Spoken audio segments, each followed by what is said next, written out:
internautas, é um prazer estar aqui com vocês novamente no programa Tribuna do Consumidor, passado pela TV que inaugurou esta era na internet. Muito bom estar aqui com vocês e hoje eu trouxe dois grandes conhecedores de um tema que eu acho que atrai todo mundo, que é o que nós vulgarmente chamamos de erro médico. Eu vou passar a palavra a eles para nos cumprimentarem e aí a gente vai começar um grande debate. Primeiro o doutor Henrique Caivano, que é professor tanto da Faculdade da Escola Paulista de Medicina quanto da São Francisco, Universidade de São Paulo, Faculdade de Direito, em Medicina Legal e Bioética. Doutor Henrique, é um prazer tê-lo aqui conosco hoje. Boa tarde, tudo meu. É uma alegria, uma honra ter sido convidado pela doutora Rosana Chiavassa, que é nacionalmente conhecida pela luta que ela fez de muitos anos para cá, tentando equacionar esse problema do erro médico, como bem ela falou, chamado vulgarmente erro médico, ou entre aspas, de erro médico, porque numa primeira situação a gente tenta sempre verificar o que aconteceu, para ver se aquilo foi realmente um erro médico ou está sendo chamado de. E também aqui com a gente o doutor Jean Vito Ardito, advogado, mestrando, e que também ama esse tema, essa matéria do nosso direito. É um grande prazer, doutor. Doutora Rosana, doutor Henrique, prazer é todo meu. E é um enorme prazer estar aqui com os internautas, estamos à inteira disposição para esclarecer, para debater um pouco mais sobre esse vulgarmente conhecido erro médico, ou o que para nós no direito nós chamamos na seara de responsabilidade civil. Então vamos lá, e eu vou começar a tentar quebrar esses paradigmas que existem. O que hoje, professor Henrique, se entende ou está correto falar erro médico? Como é que o cidadão, como é que o consumidor pode usar um termo correto? Está certo falar isso? Não está certo? Como é que é isto? Muito bem. Para a gente entender uma situação como realmente de erro médico, nós temos que ter os elementos da responsabilidade civil, como bem falou meu colega. Em primeiro lugar, nós temos que estar diante de um ato médico lícito. O que é isso? Um ato médico feito dentro da lei. Portanto, o indivíduo, para realizar esse ato, ele tem que ter as suas habilitações profissional e legal. Ou seja, ele tem que ter o diploma, que é a habilitação profissional, e a habilitação legal, ou seja, a inscrição no Conselho Regional de Medicina.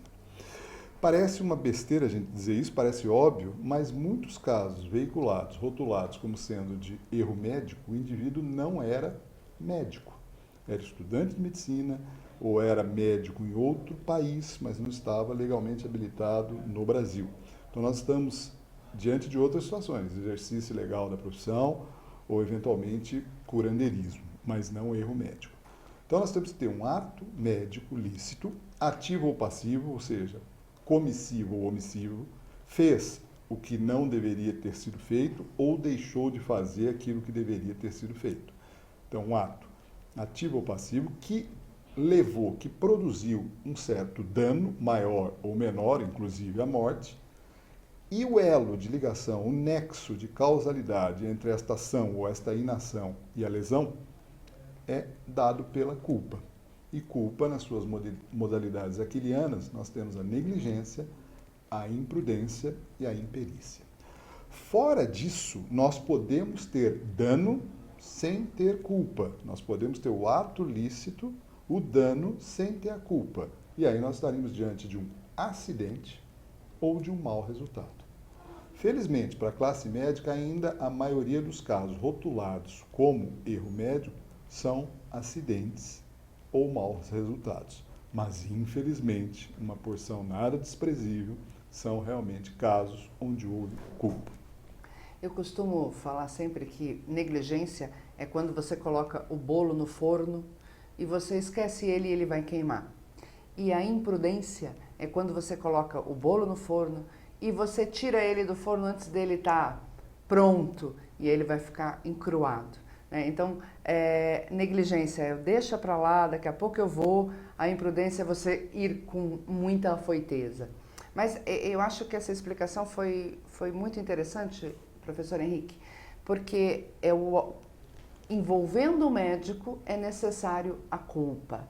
Mas aí eu pergunto para o doutor Jean Vitor, e quando você vai lidar com um fato que não é necessariamente um ato médico? Por exemplo, um enfermeiro que deu uma medicação errada. Por exemplo, deixaram o chão molhado no hospital e um transeunte, ou o próprio paciente, ou um familiar, leva um tombo e acaba dando um entorse na perna, enfim. Isto também é passível de responsabilidade e contra quem? Contra o hospital? Enfim, como que a justiça vê isso?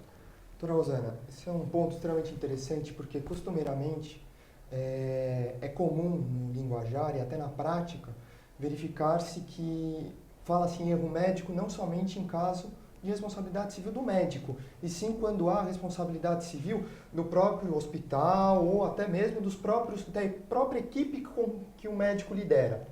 E nesses casos, obviamente, não há dúvida disso, principalmente após o advento do Código de Defesa do Consumidor, tem-se a responsabilidade, no caso do hospital, nesse exemplo dado pela doutora.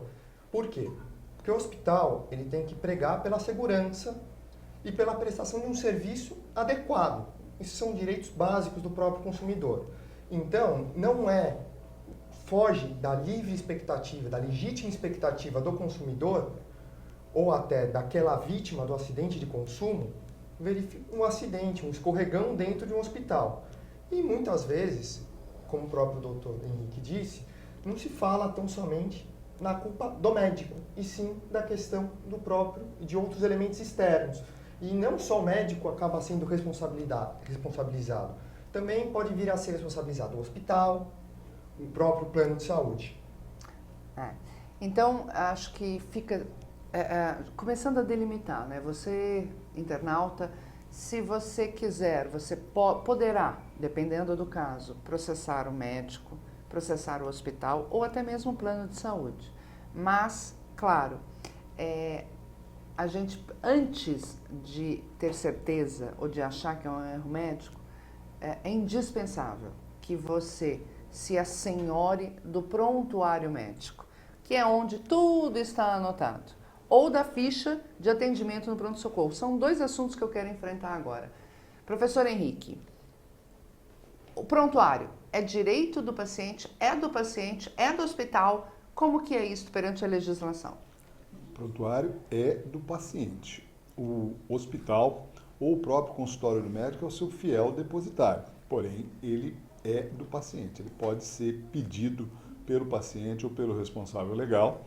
E o médico tem a obrigação de, se não dar o original, pelo menos uma cópia legível, onde constem todas as informações daquilo que foi registrado sobre o paciente, tanto em termos de diagnóstico quanto de conduta. Então, tanto a ficha do médico, como a ficha do hospital, como a ficha do pronto-socorro é do paciente, e o médico, o hospital são guardiões desse documento. Basta o paciente ou o representante legal pedir isso. Mas e se o hospital, doutor Jean Vitor, se recusar a entregar? O que é muito comum, infelizmente, né, doutor Henrique? É impressionante, uma resistência em entregar.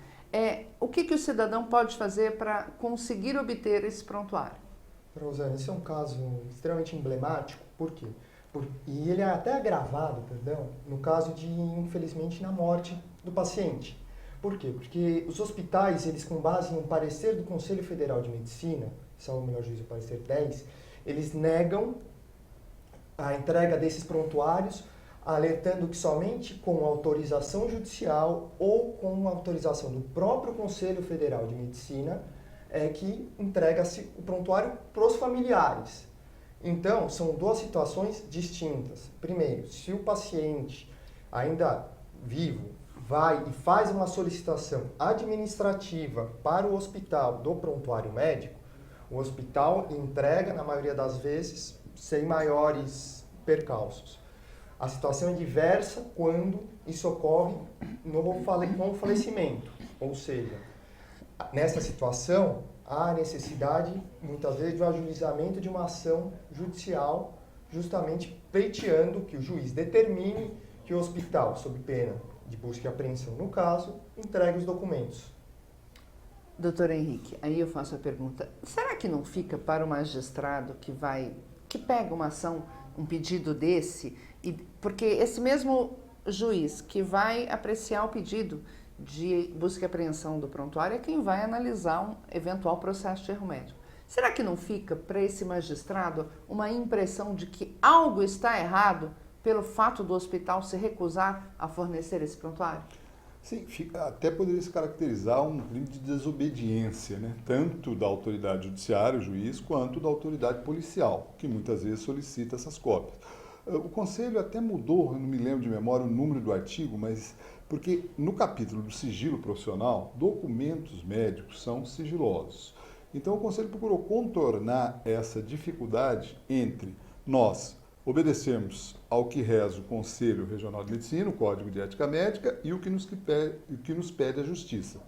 E a forma de contornar foi entregar cópia do prontuário, mas ao mesmo tempo solicitar sigilo daquela documentação, no sentido de que ela seja manuseada por alguém da confiança do juiz, provavelmente o perito judicial.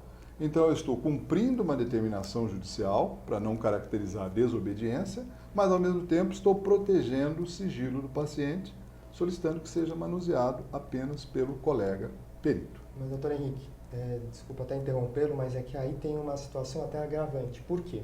Porque nesses casos costumeiramente chamamos de erro médico, é necessário prontuário justamente para o paciente verificar e consultar um médico de confiança dele, um outro médico, para averiguar se há necessidade ou não do ajuizamento, se há possibilidade, se há chance de êxito em uma eventual demanda.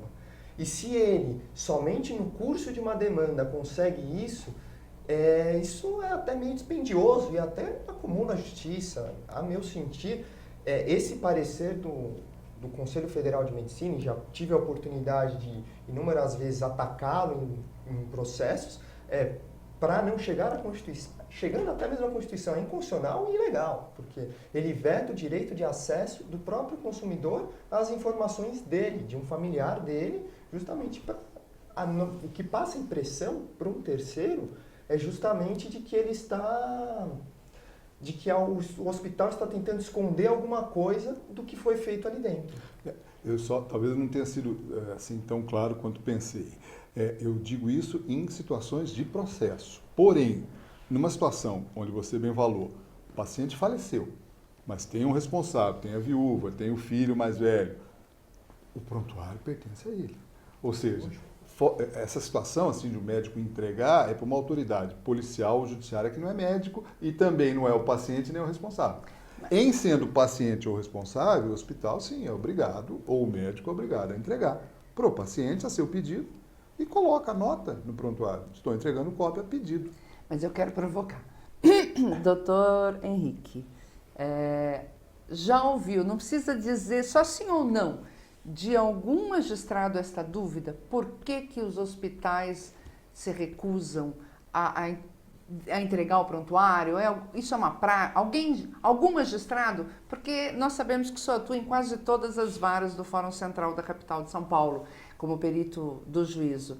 O senhor já ouviu algum tipo de despertar de dúvida por parte? Sim, quanto mais o hospital procrastina, quanto mais se tomam medidas assim no sentido de adiar essa juntada nos autos, isso não repercute bem no judiciário. Eu sempre aconselho os hospitais onde eu faço consultoria médico-legal ou sou assistente técnico, a entregar o mais rápido possível.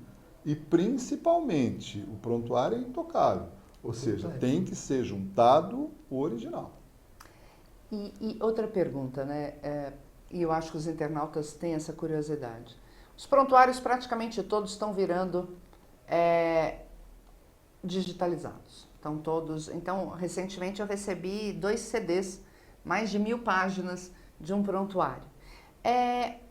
O consumidor pode ficar tranquilo de que esse prontuário não foi manipulado? Eu diria que tranquilo não, porque nem no tempo do prontuário escrito à mão, essa tranquilidade às vezes, não é? É difícil, a não ser por uma perícia grafotécnica, a gente vir a provar que houve adulteração ou que houve manipulação, e também não é infrequente na própria ficha de pronto-socorro, ficha de anestesia, ter rasuras grosseiramente feitas, ou seja, aquilo a gente vê que foi mexido. Para o lado digital, aí esse ainda é um filme de terror, porque isso é pouco conhecido, nós temos relativamente pouco tempo, até porque o assunto erro médico, como muito bem disse o doutor Ardito, é relativamente recente. Citou muito bem o Código de Defesa do Consumidor. Até 1991, eram pouquíssimos casos, perícias de casos de erro médico era como Copa do Mundo, né, como Olimpíada, tinha uma a cada 4 anos, a gente não ia no fórum. Depois do Código, com a inversão do ônus da prova, o juiz passou a muitas vezes, né, inverter o ônus da prova e agora é o médico e o hospital que tem que provar que não errou. Portanto, quanto mais claro, quanto mais rápido ele responder à justiça, melhor para todos.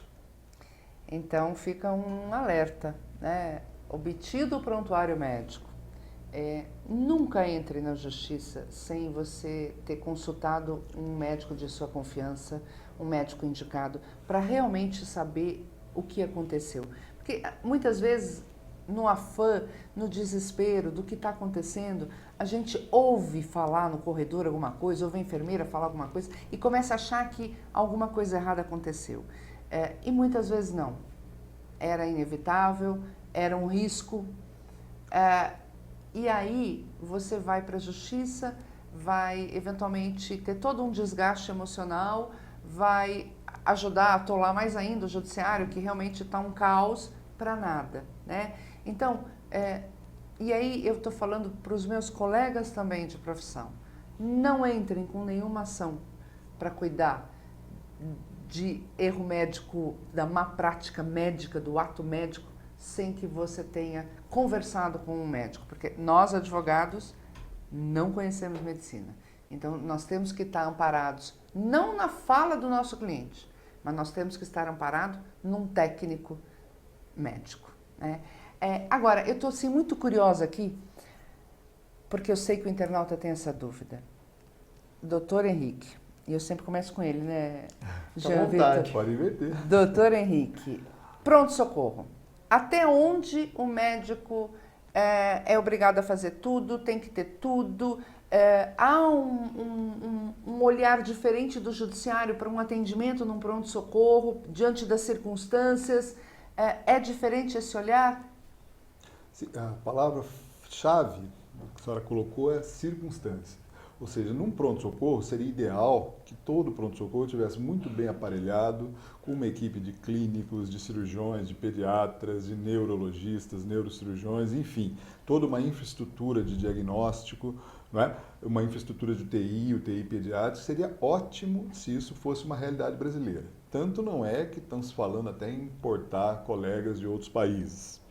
Bem, em não sendo uma verdade, a palavra circunstância diz tudo. Ou seja, o que o juiz vai querer saber daquele ato rotulado como erro médico é quais foram as circunstâncias que o cercaram. E a partir daí, o que o médico podia fazer e não fez. Deveria fazer e não fez, né? Ou deixou de fazer aquilo que tinha que ser feito. Tem hospitais que você pega um caso de traumatismo crânioencefálico, a rotina seria pedir uma avaliação do especialista, fazer exames do tipo tomografia e ressonância. Se não tiver, o perito que vai analisar e vai resumir para o juiz vai ter que dizer, olha, naquelas circunstâncias ele fez o que era possível. Ou, naquelas circunstâncias, ele deixou de fazer aquilo que deveria ser feito. Pegando um gancho na história do bolo no forno, como nós estamos falando para internautas e o público é bem diversificado, eu prefiro dar uma definição que eu aprendi com os juristas, mais especificamente o desembargador Haroldo Pinto da Luz Sobrinho, infelizmente já falecido. Ele deu aula de noções elementares de direito para os médicos na Escola Paulista de Medicina durante uma década. E ele resumia essa história de culpa médica, negligência, com 3 palavrinhas. Para não ficar dando várias definições, ele dizia que o negligente é o médico, aspas, esquecido. Esqueceu o bolo, esqueceu de pedir exame, esqueceu de fazer um exame pré-operatório. O imprudente é o contrário.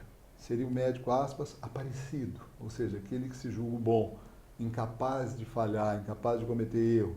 Ele é recém-formado e quer fazer neurocirurgia, quer fazer cirurgia cardíaca. Ele vai além do que ele conhece. E o pior tipo de erro é o imperito. porque ele dizia, não há melhor palavra para definir o imperito do que o médico burro. E o pior tipo de burro é o burro ativo, ou seja, o burro que zurra, que fala, que opera, sem perceber que tem duas mãos esquerdas, ou seja, Deus lhe deu duas mãos esquerdas e cerebralmente ele é destro. Ou seja, quando ele se põe a operar com duas mãos esquerdas, ele infelicita o paciente e a classe. Muito bem. Doutor Jean Vitor, pelo que o senhor já viu, a Justiça analisa um caso da saúde pública da mesma forma que um caso da saúde privada? O juiz, ele tem por dever fazer uma diferenciação das pessoas, da situação, do local onde os fatos acontecem? Rosana, não é muito... Eles levam isso em consideração, mas isso não pela que a lei não traz essa obrigatoriedade para que o juiz faça. Mas, em alguns casos, é possível sim verificar que o juiz, dado algumas circunstâncias, verificando o hospital qual ocorreu o fato, o horário, todas as circunstâncias são levadas, como o próprio doutor Henrique disse, à análise do caso concreto. E isso, a questão da saúde pública, é até agravado, muitas vezes, isso é muito debate entre os próprios juristas. Por quê? Porque é muito comum verificar em casos em que o juiz dá uma liminar determinando a internação, ou ele dá uma liminar determinando o fornecimento de determinado medicamento para uma pessoa. Mas, esse caso, numa massa, ele pode ter uma consequência. E aí, isso não é muito levado em consideração pelo Poder Judiciário, e que é objeto de crítica, seja por parte do Poder Executivo, quanto por parte dos próprios operadores do direito, os próprios intérpretes. E isso também tem um grande reflexo quando você pega uma ação em massa, uma ação coletiva. E qual é o reflexo disso? É justamente a questão de que o juiz ele fica um pouco mais receoso ao optar. Então, sim, doutora, tem determinadas circunstâncias, o juiz leva um pouco em consideração se ele está no ambiente privado, se está no ambiente público, as circunstâncias em que ocorreu o fato. Na verdade, o que eu tenho visto é assim, como disse o professor Henrique, o médico vai ser julgado pelo que ele tinha condições de fazer naquele momento. Mas vamos imaginar que o raio-x estivesse quebrado. Aí o juiz vai olhar com os olhos que o professor Jean Vitor falou. O médico ali não podia fazer nada além do que ele tentou fazer. Agora, aquele hospital, como estava sem raio-x, vai responder pelo seu ato. E aí sim você tem um processo só contra o hospital, que será condenado independente de culpa. Esse conceito de culpa não se aplica nem aos hospitais, nem aos planos de saúde, só aos médicos. Então, por isso que é muito importante você realmente entender o caso, como aconteceu, em que circunstância aconteceu. Eu vou pedir um intervalo e voltamos daqui a pouco, porque o tema, eu ficaria acho que uma semana inteira aqui falando sobre ele. Até daqui a pouquinho. Muito bem. Mais ou menos. Nós estamos aqui no Ateliê Oral para o lançamento de Close-Up Diamond Attraction.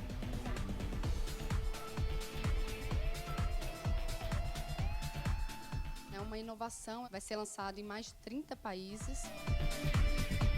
O Brasil tem o privilégio de ser o primeiro mercado a lançar essa linha de produtos. Diamond Attraction foi co-criada com um time global de dentistas cosméticos e aqui no Brasil eles são representados pelos renomados profissionais do Ateliê Oral.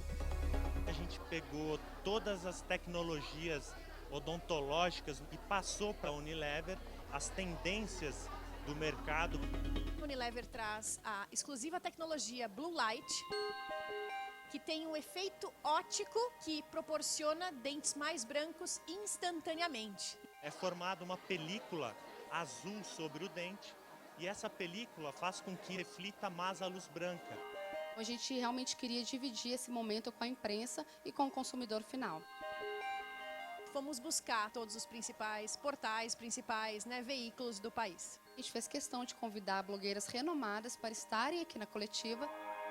Eu vim aqui fazer a cobertura do evento e mostrar para as minhas leitoras lá do blog. É em tempo real, né? Porque a coisa tem que ser rápida. Então é foto no Instagram, é vídeo pelo Instagram mesmo. Além das blogueiras, dentro da campanha, a gente vai trabalhar muito forte, então, a fanpage, o Instagram. Plano 360 completo. A escolha da mestra de cerimônia foi a Daniela Scarelli. Foi um prazer estar aqui hoje lançando esse produto, um produto jovem. Eu me senti super jovem estando aqui. Nas pesquisas realizadas pela Unilever, jovens indicam quais são os critérios da importância estética na sua vida. E o sorriso aparece sempre em primeiro lugar.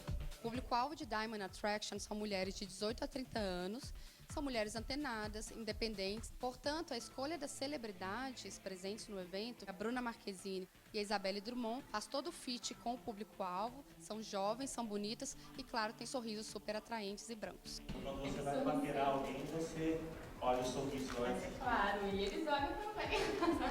Um sorriso bonito muda tudo, né? Tô falando uma coisa que eu gosto, de uma marca que eu me identifico, com uma coisa que realmente é importante pra mim, que é o meu sorriso. Com certeza um sorriso bem cuidado atrai, né, gente? É uma arma da mulher e do homem também.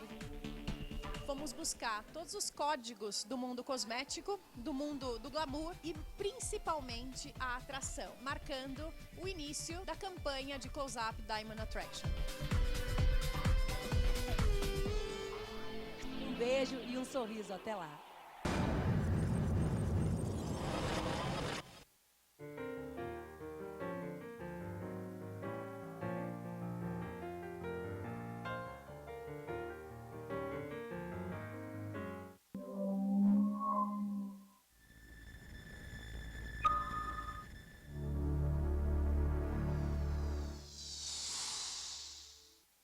Olá, voltamos já. A gente estava aqui conversando casos e casos e casos. Doutor Henrique, algum caso que te marcou nesses anos todos como perito e, aliás, um dos mais elogiados do Judiciário de São Paulo? Diversos, não é? Tem casos assim que a gente, no início, acredita que não se trata de erro médico e depois a gente vai percebendo pelo andar da carruagem que houve culpa, houve, seja na modalidade de negligência, seja na de imprudência, que são as mais comuns. Eu me lembro de vários, assim, não me sinto à vontade de dar nomes nem locais. Nem queremos, ética. Mas a história. A gente percebe, principalmente quando o tratamento é por uma equipe multidisciplinar. É uma coisa engraçada, o paciente às vezes parece que por ter uma equipe multidisciplinar cuidando dele, ele está sendo melhor visto. E às vezes é exatamente o contrário. Um pensa que o outro prescreveu, que por sua vez pensa que o outro prescreveu, tomou a conduta, e na realidade cada especialista está vendo a área dele e o doente não está sendo bem assistido. Lembrando do professor Costabile Gallucci, saudoso professor titular da disciplina de cirurgia torácica da Escola Paulista, ele sempre dizia uma frase que nos chocava de início, mas é isso mesmo. Doente é que nem cachorro, ou seja, precisa ter dono, precisa ter um responsável. Esse responsável pede as interconsultas que ele achar necessário, mas ele é o responsável, ele centraliza o tratamento. Se a coisa ficar muito diluída, de repente esse médico tem vários médicos e não tem médico nenhum. Uma dúvida que eu tenho, e se o paciente está na UTI, quem responde por esse paciente? Continua sendo o médico que o internou, ele que prescreve a conduta, ou passa-se para uma outra instância e aí é a equipe da UTI que passa a prescrever? Não, é o médico assistente, ou seja, o médico que internou na UTI, que indicou a internação de UTI. Nas intercorrências, nas emergências que podem acontecer, o plantonista da UTI está autorizado a agir, porque o médico assistente não está de plantão na UTI. Então, quem faz a prescrição, quem define a conduta, no geral, é o médico assistente, ou seja, quem internou, e quem acompanha as urgências, emergências e intercorrências é o plantonista. Bom, e aí eu pergunto, e eu acho que todo cidadão, toda brasileira tem essa dúvida. Quando é que eu posso confiar na conduta do médico, no diagnóstico do médico? Ele é obrigado a me dar um diagnóstico, um prognóstico? Como é que funciona essa relação? Claro, porque o médico não é obrigado, num primeiro momento, a saber tudo o que está acontecendo ou adivinhar, não é verdade? Agora, a gente está também naquele outro momento, né? O médico mal olha para você, que saudades daquele médico de família, né? Que conhecia a tua vida, sabia se você tinha cachorro, papagaio, ia para a escola, namorava. Porque hoje o médico mal olha e ele pede exame da unha do dedão do pé, o último fio do cabelo. Isso está certo? Isso não é um ônus para os hospitais? Está difícil, não está, doutor Henrique? Bastante, bastante. Principalmente agora com esse número enorme de faculdades de medicina que foram fundadas e que preparam muito mal os nossos colegas, ou seja, não se tem uma boa residência, não tem bons docentes dedicados ao ensino. Então, o médico vai perdendo a oportunidade de saber que ele tem que sair de uma faculdade sabendo fazer diagnóstico sindrômico, anatômico e etiológico. Muitas vezes o diagnóstico etiológico, ou seja, a causa, não é clara num começo do acompanhamento do caso. Mas com os exames, com o acompanhamento, ele tem que chegar lá. Quando a gente analisa um caso suspeito de erro médico, a gente procura muito ver qual foi a conduta. Ou seja, é até certo ponto tolerável o erro de diagnóstico. Quando nós examinamos um doente, a gente tem que falar para ele, pelo menos, quais são as hipóteses diagnósticas mais prováveis. Isso a gente pode até errar, mas é bom que não se erre a conduta. Dando um exemplo, o indivíduo chega num pronto-socorro, mais de 40 anos, obeso, hipertenso, queixando-se de dor no peito com irradiação para o ombro. Bem, ele pode estar tendo uma angina pectoris, uma angina instável, uma síndrome intermediária, uma dissecção aguda de aorta, mas pode estar tendo também uma pericardite, uma nevralgia intercostal e até sintomas relacionados a gases. Muito bem. Só que nós estamos diante de uma dor no peito num paciente que tem todos os fatores de risco para coronariopatia. Nós temos então que conduzir esse caso como se fosse um possível infarto agudo do miocárdio. Temos que fazer um eletrocardiograma, temos que colher enzimas cardíacas, colocar um catéter de oxigênio, deixar uma vaga reservada na UTI e depois, com o acompanhamento, nós vamos tirando as hipóteses diagnósticas que não se adequaram e vamos deixando a hipótese mais provável até chegar num diagnóstico de certeza e dar a conduta final, internação, UTI ou eventualmente alta.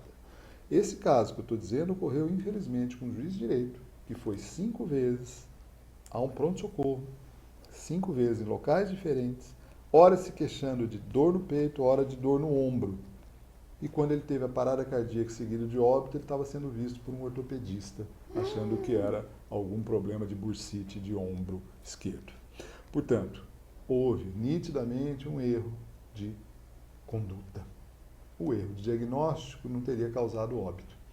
Se ele chega, um juiz, no período da tarde, que ele deveria estar no fórum e está num pronto-socorro, essa queixa deveria ter sido valorizada, principalmente em função do histórico, de ter todos os fatores de risco de coronariopatia. Houve processo, houve indenização, mas quem repõe a figura de um chefe de família e de um juiz de direito com um pouco mais de 40 anos? Ninguém. Então eu vou arriscar e dizer assim, você foi uma vez, foi atendida, voltou com os mesmos sintomas ou algo parecido e te dispensarem, procure correndo outro serviço, porque não dá para brincar com saúde, não é? E aí eu pergunto, doutor Jean Vito, num caso como esse, onde a pessoa é atendida, eventualmente demora-se o diagnóstico, por exemplo, uma pessoa que está com dores, vai no médico, normalmente isso acontece em pronto-socorro, né? Dão um draminho, um remedinho, dispensa, e assim vai, depois de um tempo descobre-se que ela está com câncer e que eventualmente esse câncer, se tratado, se diagnosticado, percebido lá atrás, na primeira vez que ela foi procurar, mais precocemente, ela poderia ter, porque nós nunca vamos ter certeza, mais tempo de vida. Como é que a justiça enfrenta essas questões? Bom, eu acho que o primeiro ponto a ser ressaltado, e que nós ainda não tratamos aqui, a respeito dessa responsabilidade do médico, é o que nós em direito chamamos que a responsabilidade ela é de meio, ela não é de resultado. Então, o médico, ele muitas vezes está além dos seus poderes, dos seus préstimos, a cura. Então, no caso do câncer, por exemplo, como a doutora Rosana trouxe. Mas existem casos, como o doutor Henrique trouxe, em que há o problema está no meio, tá? No diagnóstico. E aí sim há que se falar nessa responsabilidade civil. Pois bem, visto isso, esse caso que a doutora Rosana trouxe, na nossa literatura, é costumeiramente chamado de teoria da perda de uma chance. Pois bem, essa teoria veio do direito estrangeiro e aqui no Brasil ela é muito comum em outros casos, em casos, por exemplo, de concurso público em que foi impedido de realizar a prova por fatos alheios à sua vontade e que perdeu a chance de ingressar naquele cargo. No caso que a doutora Rosana trouxe, ele perdeu a chance de um prolongamento um pouco maior. Isso, o judiciário, no âmbito médico, era um pouco mais reticente. Hoje, há precedentes, há julgados do Superior Tribunal de Justiça que sinalizam por uma mudança de entendimento no sentido de que se recepciona essa teoria, ou seja, que se acontecer isso, se ficar comprovado nos autos que a pessoa tinha a possibilidade de um prolongamento na sua vida, de um resultado melhor no seu tratamento, se o diagnóstico fosse dado precocemente e havia condições de dar esse diagnóstico anteriormente, aí sim o judiciário tem concedido uma indenização. Uma indenização que o valor não é o mesmo, frisa-se, de que se fosse num outro caso, em que nós falamos num outro bloco, num caso em que houve o erro médico e que aí ela foi enferma e veio a falecer por causa desse erro e não por uma causa da doença em si, que daí propiciou.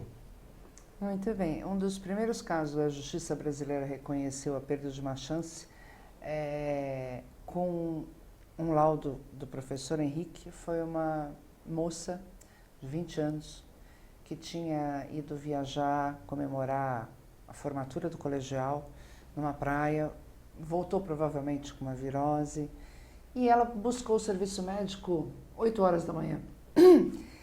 E aí, pronto-socorro, independente se for da rede pública ou da rede privada, primeiro atende quem está sangrando, depois atende quem está desmaiado.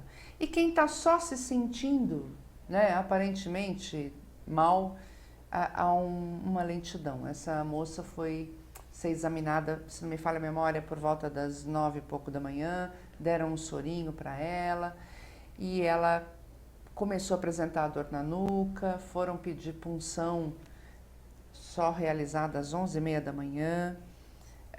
Os médicos foram analisar isso por volta de meio-dia e ela piorando, e aí troca de plantão, e aí resolveram dar antibiótico, mas quando foi ser aplicado o antibiótico já eram 3 horas da tarde, ela já estava com petequias e essa menina veio a óbito. E a Justiça do Estado de São Paulo condenou não só o hospital, como a equipe da manhã, a equipe da tarde, o pediatra que acabou demorando para ir vê-la no hospital, e dizendo que nunca saberiam os pais se essa menina sobreviveria ou não se aplicada a medicação em tempo. E é essa dúvida que faz com que a justiça puna pela perda de uma chance. Lembra desse caso, professor Henrique? O seu laudo foi, eu diria, determinante. Lembro, alguma tristeza pelo desenlace, né? Lembro, e aplicando ao primeiro caso que eu disse da dor no peito com irradiação para o ombro, se no primeiro episódio de comparecimento ao pronto-socorro tivesse sido valorizado, tivesse sido feito um eletro, colocado o paciente na UTI, o que não dá para garantir, como muito bem falou o doutor Ardito, é que o paciente teria uma outra evolução. Às vezes, ele pode ter uma evolução catastrófica, apesar de todas as condutas terem sido tomadas de maneira escorreita. Mas, pelo menos, nós vamos ter o consolo profissional de dizer que esse doente morreu dentro da lei. Ou seja, morreu com tudo o que podia ter sido feito naquelas circunstâncias, tendo sido feito. O que é muito difícil, e a gente tem sempre que melhorar a qualidade de ensino, se aperfeiçoar nos cursos de pós-graduação e de especialização, é para que a gente aprenda cada vez mais precocemente haver a primeira chance. Ou seja, se tem uma chance do doente ser bem tratado, é a primeira. O resto, a gente vai tentar corrigir aquilo que não foi feito em tempo hábil. Mas agora eu quero provocar um pouquinho. O que está faltando, professor Henrique? O que está faltando, doutor João Vitor, para a saúde no Brasil ser melhor, tanto na área pública como na área privada? Bem, eu começo pelo ensino. O que eu noto, tem muita faculdade, mas tem pouco professor. Hoje a gente nota uma pletora enorme de professores pesquisadores, prestadores de serviço, mas não tem o professor que se dedica ao ensino. Ou seja, o aluno não tem professor. Ele está tendo aula com estagiário, com pessoal que às vezes nem é da própria escola. Ou seja, ninguém está interessado em ensino. E a razão disso é muito simples. Ganha-se muito mal. Tem poucas pessoas que se dedicam ao ensino com a remuneração federal, estadual, municipal que é dada a esses médicos. Então, está faltando não só investimento, agora saindo um pouco da vida universitária e indo para assistência médica no geral, investimento em saúde, ou seja, o que a gente nota é que nos últimos anos fecharam inúmeros hospitais, né, por falta de financiamento e ao mesmo tempo estamos importando médico de fora. Então, para mim, começa no banco escolar, melhorando o ensino, o indivíduo sair no 6º ano tendo condições de, com 2 anos de residência, já exercer a profissão, e não do jeito que é hoje, que o indivíduo forma com 6 anos e está totalmente despreparado. Ele tem que fazer praticamente um novo curso além dos 6. Falta educação lá de baixo, né, professor Henrique? Não é... Na nossa área também, no direito, a gente observa isso. É uma situação... Acho que o Brasil está num momento muito ruim de falta de diretriz pública. Doutor João Vitor, o senhor pensa assim também ou vai além?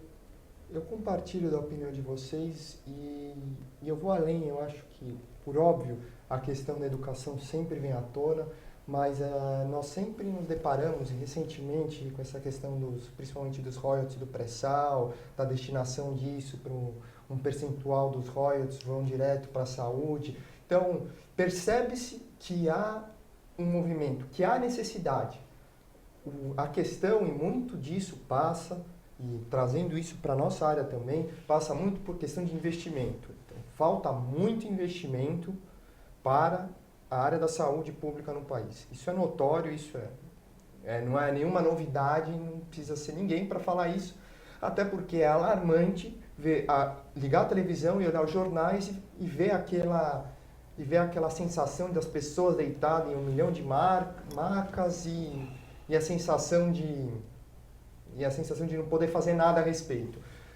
Mas isso também passa, eu compartilho com o Dr. Henrique, de um ensino muito mais detalhado e mais efusivo dos médicos. Inclusive, eu vejo isso também para a nossa própria área, no direito, isso também, como a doutora Rosana trouxe, é alarmante.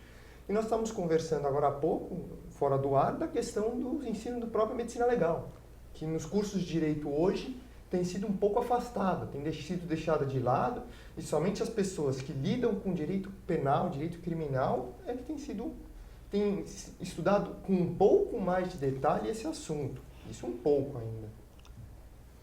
Então, eu estava aqui pensando, né? Só talvez complementando, porque eu achei muito importante o que o doutor falou, não só o investimento, como a gestão disso que foi direcionado à saúde. Eu me lembro que Benjamin Franklin, numa famosa carta para um amigo dele, ele disse que na vida se só podia ter 2 certezas, a morte e os impostos. O evoluir da humanidade mostrou que ele errou metade dessa frase, porque realmente os impostos são uma realidade, você não vai se livrar nunca. A morte já causa algum tipo de celeuma, morte cerebral, morte encefálica, a legislação muda, tem países que em alguns estados se aceita um tipo de morte, outros. Agora, imposto está aí. E um deles foi criado por um médico, o professor Adib Jatene, criou lá a famigerada CPMF, que em tese é muito bom, e originar bastante recurso para a saúde. Porém, ela acabou caindo, enfim, em desuso e foi caçada, vamos chamar assim, não existe mais, porque parece que o que era arrecadado não se destinava exatamente para a saúde. Portanto, não é só investir, tem que ter gestão, tem que ter vigilância para ver para onde essa verba está indo. Até porque hoje nós temos vários hospitais privados que, em convênios com Prefeitura, Estado e até mesmo União, estão gerenciando hospitais públicos. Infelizmente, no Brasil já há notícias de desmandos, de má gestão. Quer dizer, como é triste tudo isso, não é, professor Henrique? Eu fico horrorizada. E aí, nosso tempo está começando a terminar, mas na área de planos de saúde, e o professor Henrique acompanhou muito esse processo, nós precisamos, nós brasileiros, judicializar a questão de planos de saúde, precisamos judicializar a questão de medicamentos que não são fornecidos, e aí parece que o governo começa a se mexer. Talvez para começar a cutucar de uma forma mais incisiva a área da saúde pública, fosse o caso de se judicializar, sim. Está levando 4 meses para fazer uma ressonância magnética, sendo que eu estou com uma suspeita de uma doença grave, judicializa, porque vai chegar uma hora que eu acredito que os governantes vão se mexer. Estou errada? Não, nós temos que atingir um ponto de equilíbrio. Ou seja, antes do Código do Consumidor, acontecia de tudo e nada era judicializado. Depois a gente observou uma certa inversão, ou seja, tudo passou a ser judicializado.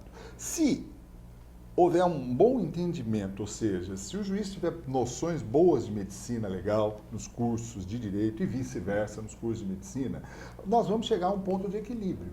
Ou seja, vai ser judicializado aquilo que realmente tem razão de ser. Antes, nada era, hoje tudo é.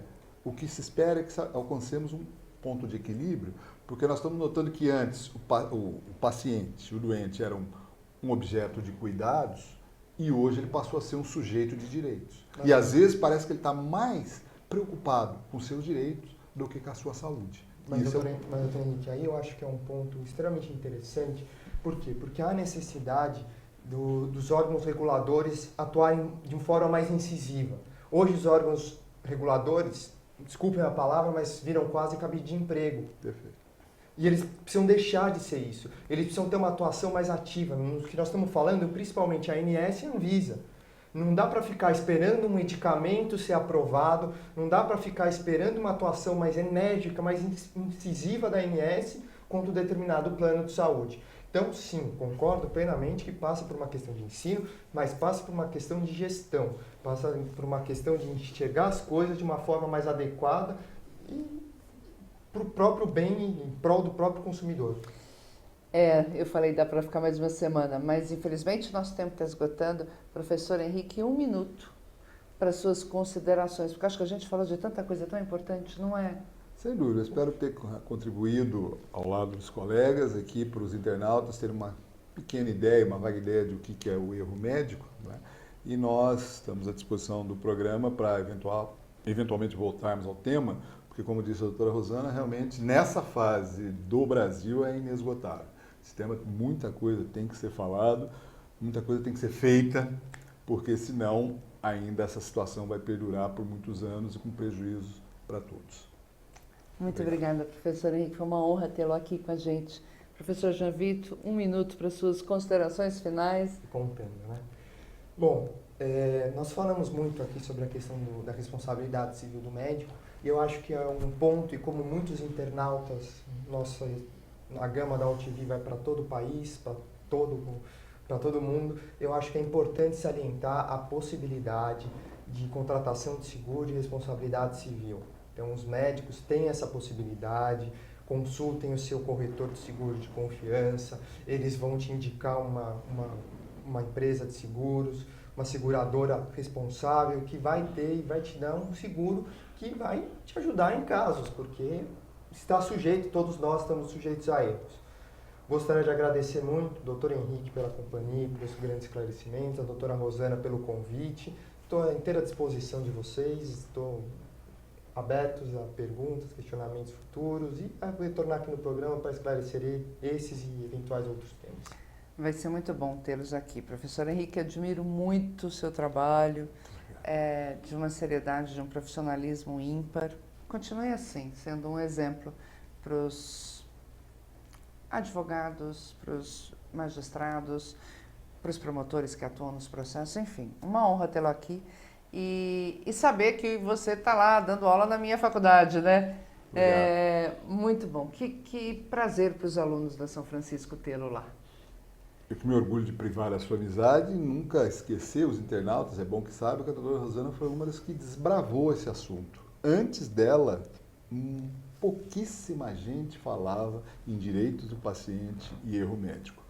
Ela abordou esse assunto há mais de 20 anos atrás e foi um terreno árido que não existia ninguém. Então eu a parabenizo e para mim é uma honra estar no seu programa. Estivemos juntos nessa luta. Dr. Jean Vitor, prazer tê-lo aqui com a gente, um advogado batalhador, aguerrido, tão jovem já aí trilhando um caminho muito legal. E eu queria finalizar com duas questões só. Eu acho que são 150 milhões de brasileiros que não têm planos de saúde. Ou seja, nós temos 150 milhões de brasileiros reféns de um serviço público extremamente deficitário, extremamente deficiente. Vá atrás do seu direito, reclame sim, entre na justiça sim, para exigir o seu direito, porque a hora que começa a ter muita decisão judicial contra determinado, vamos colocar entre aspas, cliente, né? E isso acontece na telefonia, acontece em banco, esse cliente começa a mudar a sua postura, porque o ônus de ficar sofrendo tanto processo é muito grande. Não abra mão do seu direito. E você, internauta, que tem todo esse poder de compartilhar, de divulgar, de orientar, não só os próprios colegas, mas como aqueles mais idosos que não têm essa facilidade de acesso à informação, divulgue, oriente. Vamos nós, cada um de nós brasileiros, sermos um agente transformador da nossa sociedade. Daqui a pouco nós vamos discutir o pacto social. Nós é que vamos dizer o que será feito do orçamento brasileiro. Vamos nos assenhorar desse nosso país. Bom final de semana, boa diversão, com muita responsabilidade, muito cuidado, mas até semana que vem.